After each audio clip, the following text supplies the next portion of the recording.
السلام علیکم ورحمۃ اللہ وبرکاتہ۔ محترم دوستو، آج کل دھوپ کے ذریعے سے پانی گرم کرنے کی مشینیں ایجاد ہو چکی ہیں، جیسے سولر سسٹم وغیرہ ہیں، جن کے ذریعے سے دھوپ کی تپش سے پانی کو گرم کیا جاتا ہے۔ بہت سے لوگوں کے گھروں پر یہ سولر سسٹم وغیرہ لگا ہوا ہوتا ہے، جن سے پانی کو گرم کیا جاتا ہے۔ عموماً لوگوں کے اندر یہ بات مشہور ہو چکی ہے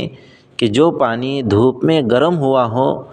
یا دھوپ کے ذریعے سے جس پانی کو مشنری وغیرہ سے گرم کیا گیا ہو،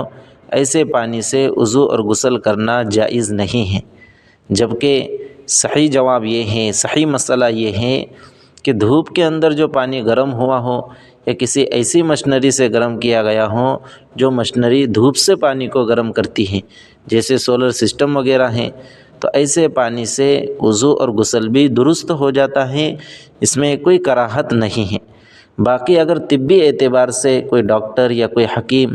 کسی شخص کو یہ کہے کہ آپ دھوپ کے اندر جو پانی گرم ہوا ہے اس پانی کو استعمال نہ کریں، اور وہ استعمال نہ کرنا چاہیں، تو اس میں بھی کوئی حرج نہیں ہے۔ لیکن یہ کہنا کہ دھوپ میں جو پانی گرم ہوا ہے یا سولر سسٹم وغیرہ سے جو پانی گرم کیا گیا ہے اس سے وضو نہیں ہوتا یا غسل نہیں ہوتا، یہ درست نہیں ہے۔